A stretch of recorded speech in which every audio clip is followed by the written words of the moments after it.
melakukan wawancara pada Ibu terkait dengan pengambilan keputusan berbasis nilai-nilai kebajikan Bu. Mungkin ada beberapa pertanyaan yang akan saya ajukan kepada Ibu ya. Baik, selama ini Bu, bagaimana Ibu mengidentifikasi kasus-kasus yang merupakan dilema etika pendidikan bank sekarang menjadi politik? Jadi yang saya hadapi di sekolah ini pertama adalah disiplin anak terhadap waktu. Jadi kadang pagi-pagi itu mereka terlambat. Tapi saya sebagai kepala sekolah tetap punya harapan bahwa mereka akan nanti datang dengan waktu yang tepat.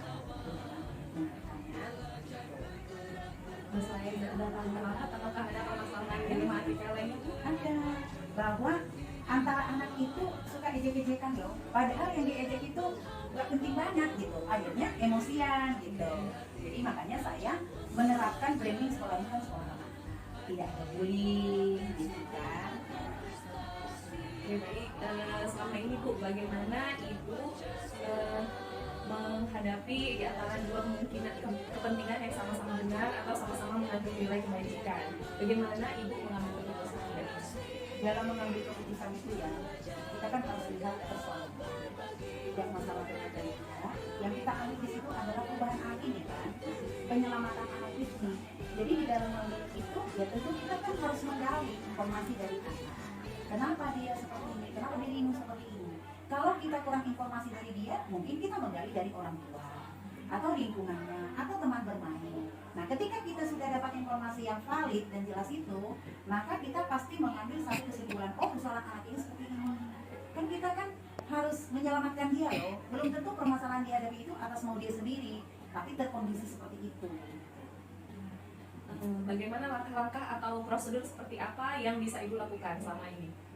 Kalau di lapangan yang punya masalah kan sebenarnya yang melakukan itu kan kebanyakan guru, ya kan? Kemudian wali kelas, kemudian berkolaborasi dengan BK kan mereka. Nah, kalau masih permasalahan anak itu yang masih ringan, saya yakin mereka si guru dan si BK si wali kelas masih bisa. Nah, yang sampai ke kepala sekolah kan yang sudah berulang. Nah, langkah saya tentu saya harus menggunakan aturan ya. Pertama aturan. Ingat ya, wajib 9 tahun. Jadi ketika mengalami masalah, kita harus mencari solusi masalah ini supaya tetap sekolah. Nah, tentu bagaimana? Ya bisa di dalam kita sendiri. Kita libatkan guru, kita libatkan wali kelas, orang tuanya yang paling dekat dengan kita, dan mendengarkan kata hati anak ini. Kan masih anak-anak. Itu. Selanjutnya yaitu hal-hal apa saja yang selama ini Ibu anggap efektif dalam mengambil keputusan pada kasus-kasus dilema etika yang terjadi di sekolah kita khususnya ya Bu ya? Yang paling efektif itu adalah mendengarkan logika dan hati saya. Saya kan ibu. Nah, anak ini masih minim loh pengetahuannya, terbatas. Jadi apa yang dilakukan belum tentu loh dia sadari. Maka kita di sana langkah yang paling ini saya ajak orang tuanya. Saya ajak juga guru. Kita bersama-sama menyelamatkan. Jadi kita bekerja sama menyelamatkan gitu loh. Nah, karena kadang-kadang orang tuanya sendiri pun tidak begitu care dengan permasalahan anak. Padahal kita di sini berusaha care dengan anak-anak gitu loh. Ya. Hal apa saja yang selama ini merupakan tantangan dalam pengambilan keputusan pada kasus-kasus ini? Kalau tantangan itu gini ya. Yang pertama, anak ini tidak menyadari kesalahan yang dilakukan. Dianggapnya biasa. Nah, yang kedua tentang dirinya, ketika kita menyampaikan ini dengan orang tua nggak bisa nerima ataupun kurang mau mendengarkan. Dipanggil ke sekolah nggak datang, maka terpaksa kita kan nggak boleh buru-buru mengambil keputusan, harus tahu persis latar belakang persoalan. Nah, akar permasalahannya, maka kita baru bisa mencari solusi. Apa sih penyebabnya? Belum tentu loh di sekolah penyebabnya, bisa terjadi di rumahnya. Kan macam-macam kasus sekarang. Nah, inilah perlu kita mendatangi orang tua, tapi orang tuanya tidak. Kita datang, orang tuanya nggak ada, anak nggak ada, berulang kali. Ini tantangan, waktu kita agak tersita, tapi tetap kita semangat melakukan. Jadi keputusan nggak bisa diambil tanpa kita mendatangkan orang tua, mendengarkan kata hati anak, ya. Jadi tantangannya adalah bertemunya orang tua pun susah, atau anak itu pun tidak kita temukan. Misalnya yang apa-apa nih ya, yang malas sekolah, kita udah berkunjung berapa kali nggak ketemu. Itu. Tapi tetap kita tidak putus asa mencari jam berapa dia ada di rumah gitu. Nah, Makanya kan kepala sekolah pernah bervideo call dengan anak yang tidak sekolah, tahu-tahu bisa diangkat telepon saya gitu. Nah, gitu, oke.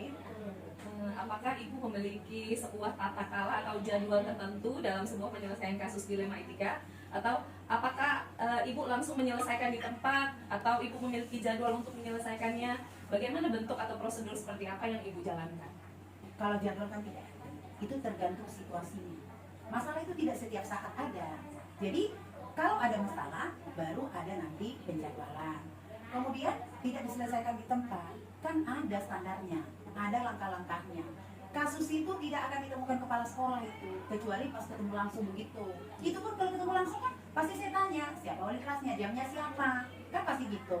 Nah, langkah-langkah yang saya lakukan adalah tidak berjadwal, tapi sumbernya itu datang dari mungkin si guru dengan si wali kelas dengan guru BK sudah melakukan standar mereka, sudah pembinaan lisan, pembinaan bersurat, mendatangi rumah, gak ketemu-ketemu jalan solusinya, atau bahkan tidak bertemu dengan anaknya. Nah, sedangkan kita kan ada aturan, sekian hari tidak masuk, maka BK dengan guru wali kelas datang ke saya. Nah, masalahnya apa? Tentu saya tanya kan, ibu siap kapan? Ibu siap kapan? Bapak siap kapan? Kalau kepala sekolah kan siap setiap saat, dari pagi hingga jam kerja kan ada. Nah, tidak mengganggu jam pelajarannya kan si wali kelas. Oh, tanggal sekian. Jadi penjadwalan itu tergantung kepada situasi. Itu. Di sini adakah seseorang atau faktor-faktor yang selama ini mempermudah atau membantu ibu dalam mengambil keputusan dalam kasus-kasus dilema etika? Ya ada. Tadi kan kita sudah dengar. Kita itu tim. Kerjasama itu penting. Sumbernya tadi menemukan mungkin wali kelas, mungkin guru, mungkin keluarga sekolah. Nah, kerjasama ini penting dari mereka. Info ini penting dari mereka. Ada kasus belum tentu sampai ke kepala sekolah, karena mereka bisa menyelesaikan.